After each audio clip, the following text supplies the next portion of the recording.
मान ले आपकी मृत्यु होने लगी, ये आध्यात्मिक तत्व ज्ञान है पुण्यात्मा, जो तुमने यहां से पीछा छुटवाना है।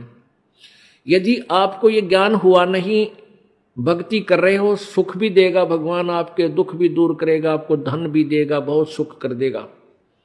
और इस ज्ञान की भूल पड़ते ही आपको यहीं फंसा लेगा। आपकी मृत्यु होने लगी, आपके पास कोई बेटा या बेटी आकर रोने लग जाएगा, आपकी ममता उसके उधर फंस जाएगी, क्या होगा मेरे बच्चे का, कौन संभालेगा इसको। और फिर मृत्यु होगी तो आपकी आस्था उस बेटा या बेटी में रह गई। मृत्यु होकर के फिर वहीं कुतिया आकर बन गया मनमाने उसी गली में, या कुत्ता बन गया, उड़े सैर सपट्टे करता रहेगा। फिर बेटे भी ना मिलने ना बेटियां दौड़ बैठ सकता।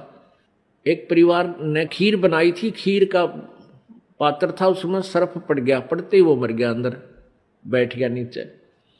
वहां उनकी एक पालतू कुत्ती थी, मतलब जैसे वह वैसे पाली हुई नहीं थी, गली में घूमती फिरती, आ जाती बैठ जाती, उसको रोटी राटी डाल देती, वो वहां बैठ जाती थी। तो उसने क्या किया, वो सारी खीर पंजे के साथ खिंडा दी, वह डाल दी, नीचे डाल दी। उधर से घरवाला ने देखा कि इसने तो भाई कमाल कर दिया, आज तक ये ऐसी गलती नहीं करती थी, आज तक इसने बड़े बड़े भोजन का नाश कर दिया। उसका तुम्हारा लठ, वह तो गई ट्या ट्या करती। फिर वो खीर को संभालने लगे, बाहर नीचे पड़ी थी, वो तो पड़ी थी, अंदर झांक कर देखा उसमें कितनी बच रही है, उसमें काला सांप सर्प अंदर पड़ा। और फिर उस पूरे परिवार ने खुशी मनाई को हो इस कुतिया ने तो हमारा परिवार बचा दिया। फिर उसने लियाओ पकड़ कर वो आगन बाजा के उधर लठला गिरा। फिर किसी से पूछा, भाई ये कोई वैसे ही कोई मौत होती है? एक व्यक्ति आ गया जो थोड़ी बहुत भविष्य की या बैक की जाने था, उससे पूछने लग गया कि ये क्या कारण है, इसने आदमी भी नहीं कर सकता ऐसा काम कर दिया इस कुतिया ने। तो उसने बताया तेरी दादी थी या तेरी दादी थी पहले हैं, और इसकी आस्था भैया मरन लगे जब थारे में रहेगी या कुतिया बन गई। और अच्छी पुण्यात्मा थी, पहले भी दयालु थी, और जो तुरंत मनुष्य जोनी से पशु जोनी माता है उसमें थोड़ी बहुत लक्षण अच्छे होते हैं। जैसे कई कुत्ते हैं बड़े समझदार, मनुष्यों की तरह ही सारे काम कर देते हैं, वो तुरंत मनुष्य जोनी से आए हुए होते हैं। तो पुण्यात्मा फिर आप वहाँ कुत्ते बन का बैठोगे। तो अध्यात्म यदि आपने इस विद्यालय में प्रवेश पाया है, पहले इसका उद्देश्य समझ लेना।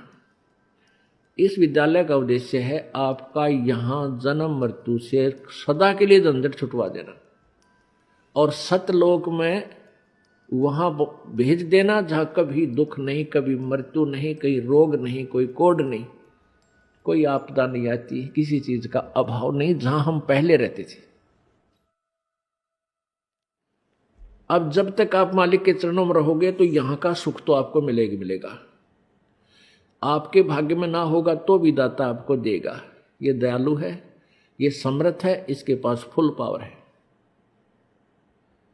और फिर आपकी मृत्यु तो होगी, क्योंकि यहां तो कोई रह ही नहीं सकता। इस मिट्टी के खिलौनों में कितने दिन रह सकता है? हजार वर्ष तक भी जीवित रह कर देख लिया ऋषियों ने अपनी अटकलों से, आखिर में फिर मृत्यु हुई। यहां तो मृत्यु होगी, वो दिन तो डेफिनेटली आओगा जिस दिन आपने यहां छोड़ना ही पड़ेगा, चाहे कितना काम रह रहा हो। आज जो स्थिति आपकी है, यदि आप इसको अभी से सेट करके चलोगे कि परमात्मा आपकी इच्छा कभी ले चलियो, यदि आपने मोक्ष उद्देश्य रखना है, उसमें फिर अग्रम अग्रम नहीं रखनी कि यो काम रह गया, ऐसा नहीं हुआ, भगवान इतना और हो जाता फिर काम बड़े नहीं। चाहे कभी कहे परमात्मा, चालन की तैयारी करनी पड़ेगी आपने। तो आपने यहां से तो जाना ही पड़ेगा। यदि आप श्रद्धा नहीं हटाओगे, यहां से आस्था नहीं हटाओगे, तो भी मृत्यु होगी, तो यहीं आ जाओगे। इस ज्ञान को आधार बना के और परमात्मा को साक्षी रख के जब भी चालन की तैयारी आवे, किसी समय आ जा, सहर्ष चल पड़े कि कभी ना कभी तो पीछा यहां से छुटवाना ही पड़ेगा। मान लीजिए आप परमात्मा के मार्ग पर लगे हुए हो, और आपके साथ कोई ऐसी घटना, वैसे तो मालिक घटना नहीं देता जल्दी सी, वो भी आपकी कोई त्रुटि होगी या परमात्मा की कोई और रजा होगी उसमें, वो आपके हित में ही होगी। जैसे जिसको हम अकाल मौत कहते हैं, तो यहाँ पहले तो अकाल मौत आपकी होगी नहीं, और होगी तो घनी आपके ऊपर मेहर होगी, कोई विशेष कृपा होगी, या आपका नाम टूट चुका हो। प्रथम तो अकाल मृत्यु होगी नहीं इस मालिक के चरणों माने के बाद। इसके हाथ में है मासा घटे ना चल बढ़े, विधना लिखे जो लेख, और साचा सतगुरु मेट कर ऊपर मार दे मेघ। ये वो परमात्मा है जिस लिखे हुए लेख को, प्रारब्ध को कोई भी चेंज नहीं कर सकता। ये परमेश्वर कबीर देव उसको चेंज कर सकता है, उस भाग्य को बदल सकता है। तो ये तो उसके साथ होगा जो हृदय से, तन मन धन से कोई मर्यादा भंग नहीं करता है, प्रभु के चरणों में लगा हुआ है। और दूसरे जो परमात्मा के चरणों में लगे हुए हैं और परमात्मा की कुछ और रजा है कि कई कारण हो जाते हैं पुण्यात्माओं, तो उसको ऐसे अकाल मौत, वो स्वयं ही अकाल मौत मृत्यु करेगा उसकी, और तुरंत ही उसको दूसरा जीवन देकर पार करेगा। वो उसने अपनी आत्मा को देखना है। हम तो अपना स्वार्थ देखें। जैसे किसी की मां मर जा, चाहे 70 साल की हो रही है, तो याद आवे है कि भाई पाछी बालक खिलाओ थी, पोचा ने राजी रखे थी, घर की रुखाड़ करे थी, ये बना मरे तो बढ़िया है। तो हम तो अपने स्वार्थ ने कर रहे हैं। जय उस माता जी का हो जा बीमारी, कोई रोग हो जा, 10 लाख जा, खाट पे लेट जाओ, तो हफ्ते अंदर हाथ जोड़ लेंगे सारे, है भगवान माँ की माटी उछुंगवा ले, परमात्मा इसने उठा दे। तो कहने का भाव ये है कि यदि परमात्मा किसी भी समय पर अपने सच्चे भक्त लगा हुआ ठीक है और उसको ऐसी कोई घटना करता है, ऐसी कोई घटना होती है अकाल मृत्यु की, 2 कारण से होगी। या तो आपका नाम खंड हो चुका है, उसने आपको काल ले गया, या परमात्मा अपने हिसाब से वहां से तुरंत दूसरा जन्म देकर आपको पार करेगा। अपने आत्मा, हम जैसे दीर्घ रोग है हमारे को जन्म और मृत्यु का एक दीर्घ रोग है, ये कैंसर हो रही है।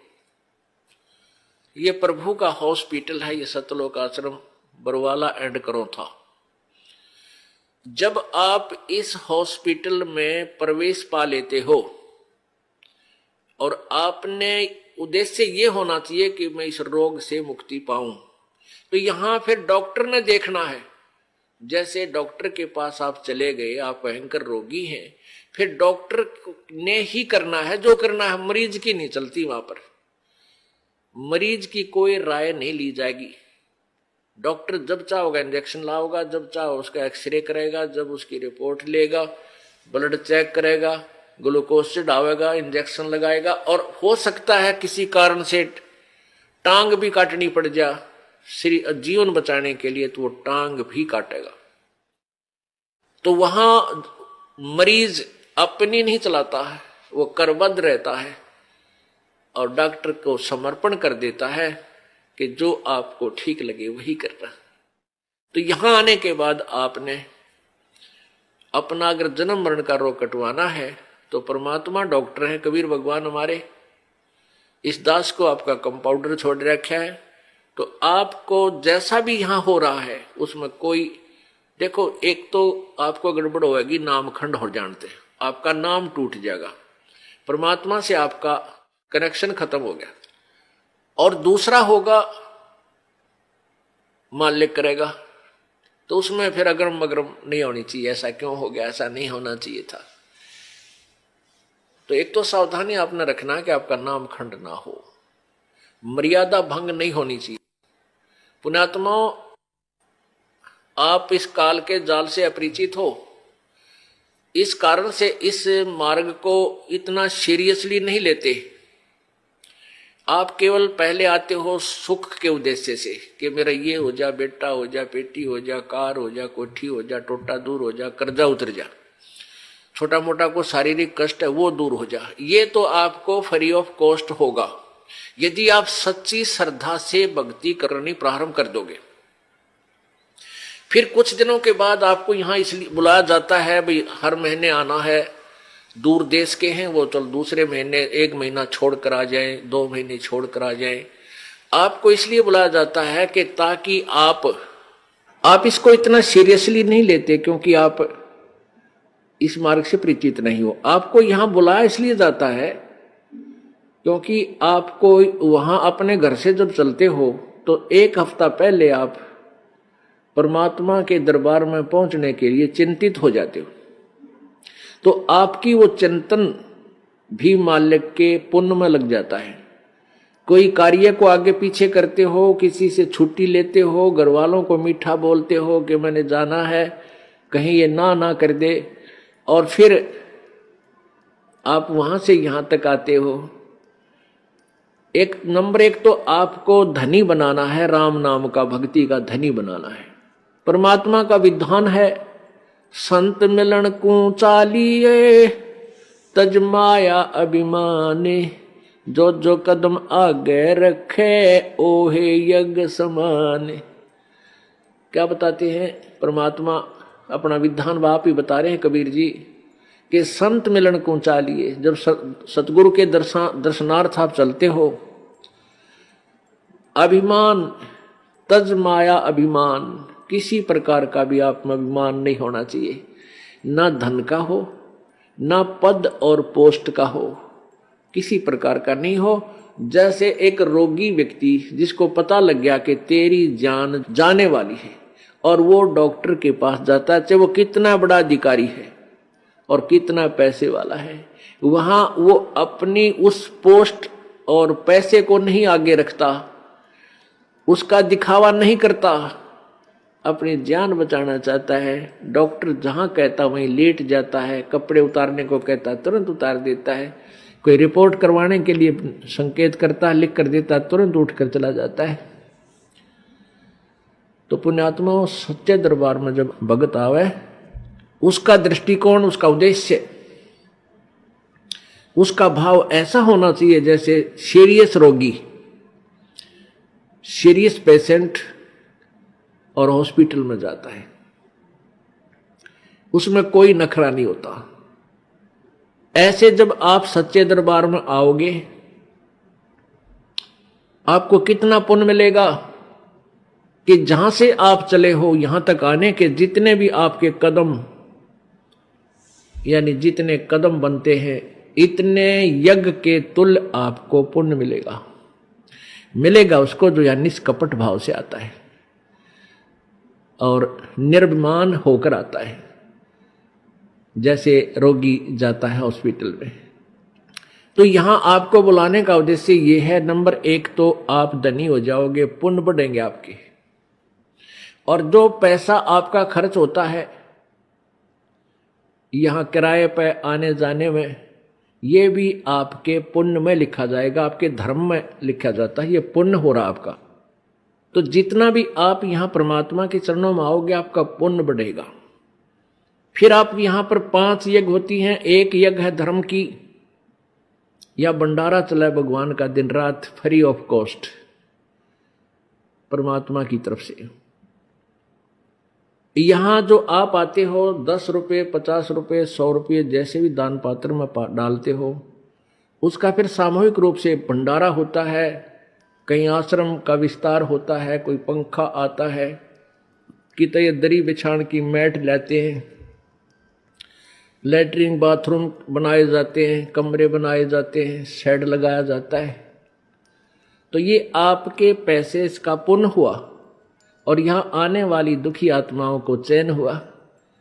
अब कितने कैसे संसार से निकल कर आते हो आप, ट्रेन में आते हो, जेब कतरे साथ बैठे रे मन माने किरा के कर जा।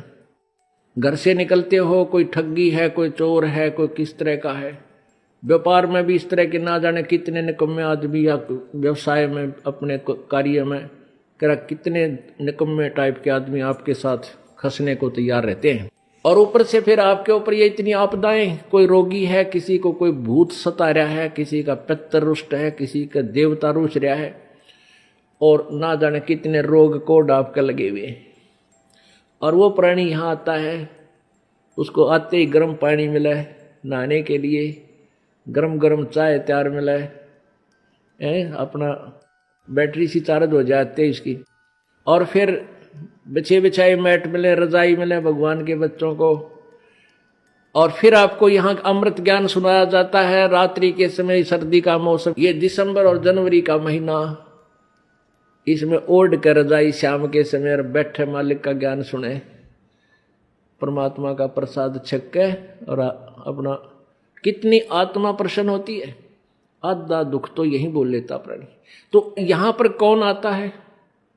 यहाँ कोई खाना खाने नहीं आता, यहाँ को रात्रि को सोने के लिए नहीं आता, यहाँ तो परमात्मा के लिए वो प्यारी आत्मा आती है जो परमात्मा के अंश है, जो पिछले जन्मों से उनके चरणों में कहीं ना कहीं किसी ना किसी रूप में वो उनके साथ रहे हैं। अब वो पार हो नहीं पाया, भटक रहे हैं, उनको फिर परमात्मा अपने बच्चों को इकट्ठा कर रहा है किसी ना किसी माध्यम से, कोई टीवी से, चैनल से, या किसी पुस्तक से, या किसी मित्र से, रिश्तेदार से, भाई बहन से अपना संदेश भिजवा कर इनको फिर शरण में ले रहा है।